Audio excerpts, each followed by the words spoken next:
Ricardo Brenan e vamos mostrar um pouco do Ricardo Brenan pra vocês. Aqui são as estátuas. Cássia tirando fotos.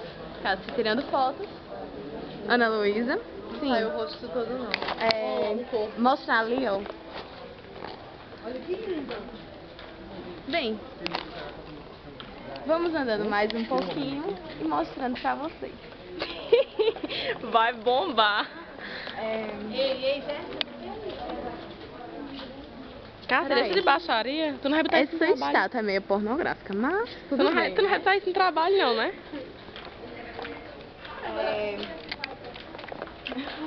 Olha o pé onde cai jaca. Olha o pé de jaca. Ali, ó. O pé de jaca. É um pé de jaca. Me dá zoom a minha mulher. Tem nada não. Um pé de jaca. Foto das estátuas, né? Mulher, essas estátuas estão no lugar errado. Tem que Raia, dizer, cadê a cabeça? Isso era a banheira, tá ligado? Era a banheira. Bem, Biscoito, creme e crack.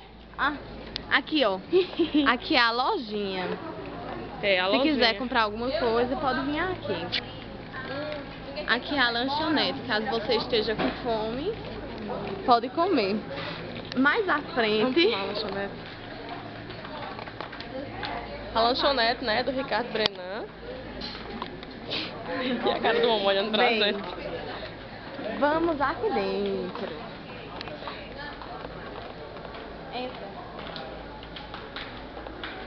Ele tem que tirar foto de tudo. A gente tá fazendo vídeo, qualquer coisa eu posto o vídeo e faz a foto. Bem, aqui é a exposição de quadros.